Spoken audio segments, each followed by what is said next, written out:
What's going on, everyone? So, Miami guards and the Lakers just do not mix. The Lakers have been swindled twice now by Miami guards. First with Kendrick Nunn, then with Gabe Vincent. Now, Gabe Vincent was somebody that I was really excited when the Lakers brought in because he was a guy that basically was our Dennis Schroeder replacement, but I felt was more consistent than Dennis Schroeder was, right? He's a guy that, yes, Dennis Schroeder's upside is higher, especially when Dennis Schroeder is on, but we've seen with Dennis Schroeder how much of a roller coaster he can be at times. He'll go give you a 21 game and go, 8 of 11 from the field, and then the next game he'll go 0 of 11 or 1 of 11 and give you 2 points, and you're like, dude, what is going on?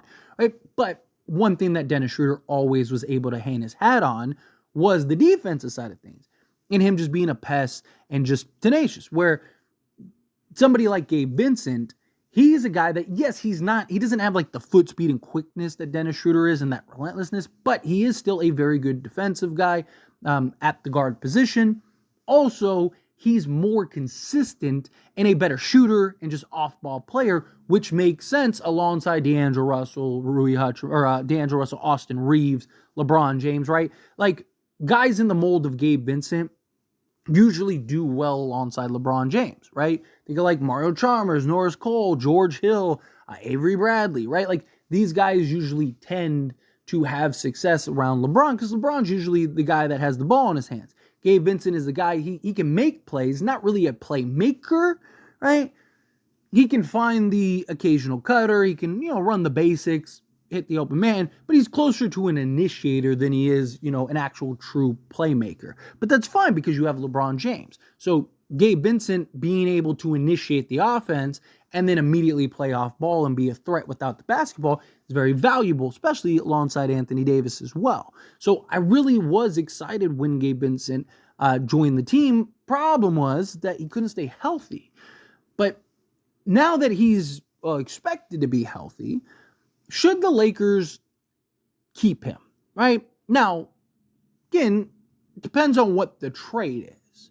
Right? I'm not saying like, oh, he should be untouchable or anything. No, nothing along those. I'm saying if the Lakers, because there's talks about the Lakers potentially going the depth route.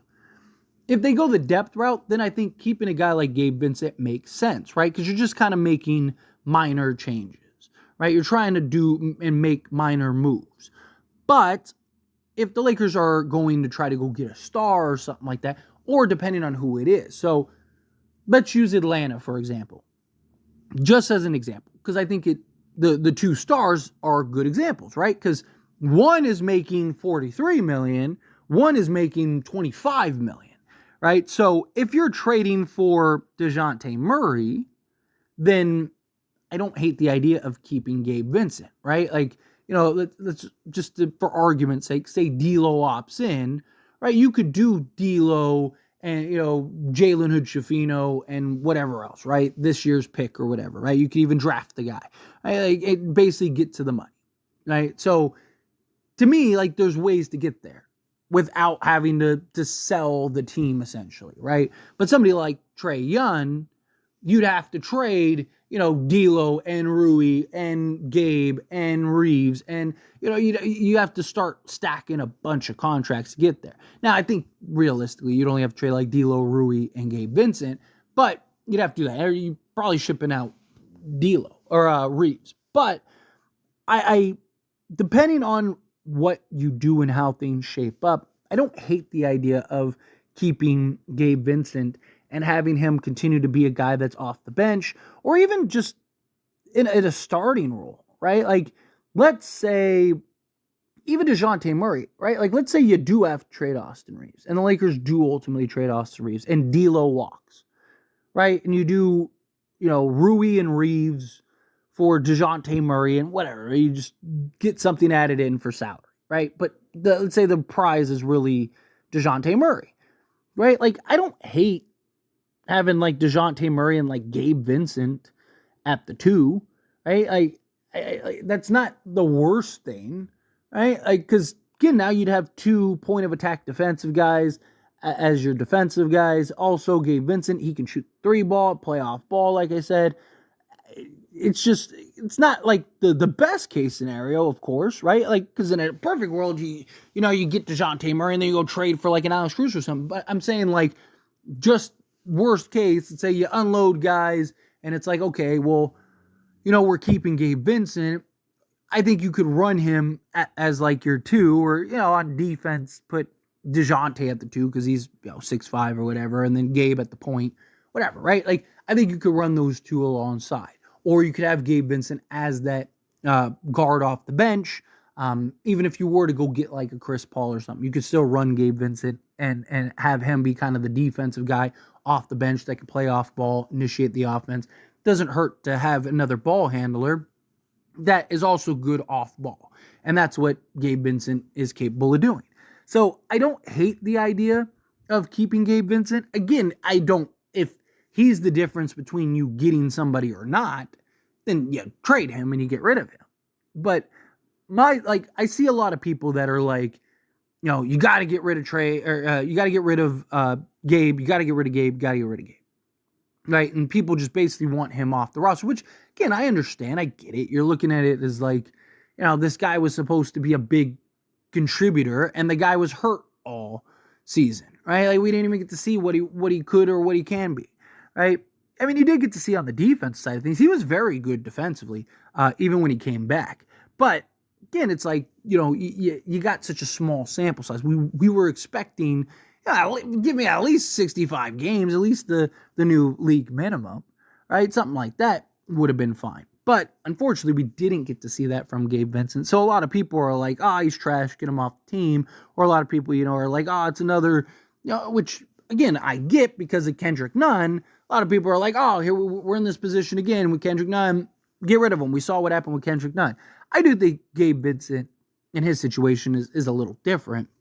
And I do think Gabe Vincent makes sense as like a complimentary role guy, right? He's not your, if he is your 4th, 5th best player, you're probably in trouble. But as like your 7th, 8th guy off the bench, right? If he's the guy that's coming in for defensive purposes, getting a defensive stop, hitting the open 3, right? Just coming in, trickling in, giving you, whatever, 8 to 10 points, 3 rebounds, 2 rebounds or whatever, 3 assists, right? But it's more so he's a guy that is just getting after it game in and game out, night in and night out on the defensive side of things, right? Then I'm all for it. Because again, like, the consensus was going into the signing was that the Lakers got a huge steal. Like, this was a starting level point guard on a, NBA Finals team that played a significant role for Miami. I mean, he was huge for Miami, right? He was hitting big shots, wasn't afraid of the moment, stepping up huge. Like, his playoff numbers are better than his regular season numbers. Like, this was a guy that was looked at as like, oh man, like, he's going to be huge for the Lakers. And I think he still can be. To me, it just depends on, again, like, what is the circumstance that everything unfolds. But, like, if you could end up keeping Gabe and, like I said, let's say you go trade for DeJounte Murray and you end up keeping Gabe, or even if you do have to you trade for Trey and they're like, we don't want Gabe Vincent, you keep Gabe Vincent, and you do something like D'Lo, Rui, and Reeves for Trey, then fine. Like, to me, again, this is a guy that I think would complement that. And you could have be your I don't know how I'd feel about Trey and Gabe as your 1 and 2, because even though Gabe can play defense and shoot, he's still undersized, right? And then you got Trey. But again, I think he's a guy at times and in spots and off the bench, right, as a defensive guy that can come in, games on the line, you're on the defensive end with 3 seconds left, take out Trey, put in Gabe Vincent, have, Gabe, Max, Vando, 80, and whoever else, right? Like, and just got to get one stop. Go get that one stop, right? I'm all for it. But anyway, as always, this is a discussion. Pass question on you. Let me know your thoughts and opinions down in the comments below. What do you think? How do you feel? What are your thoughts? Do you like the idea of keeping Gabe? Again, if it's one of those things where you make a trade and it's like they don't want Gabe, or you can make the trade without Gabe, right? Like, would you be disappointed if Gabe Vincent is on the roster when all is said and done? Is basically what I'm getting at. Or are you of the mind where it's like, no, you got to trade Gabe no matter what, right? That's $11 million in salary that could be going elsewhere. That's an $11 million contract that you could be using to get a more better contributing piece. But also, again, it's like, who is that piece? If you're adding him to go get a star, then that's one thing, right? Like, but if you're just kind of adding him to go, I don't know, go get some random guy, it's got to be worth it. It's got to be somebody that you believe can make a bigger contribution than Gabe Vincent can if Gabe Vincent was healthy, right? So, again, however you feel, whatever your thoughts are, I'd love to hear it. Let me know down in the comments. That being said, if you haven't liked this video, hit that like button. Helps me a lot. So we enjoy these types of videos, and I truly appreciate it. Not subscribe channel, hit that subscribe button. Turn on the bell notifications. Appreciate y'all. See you in the next one.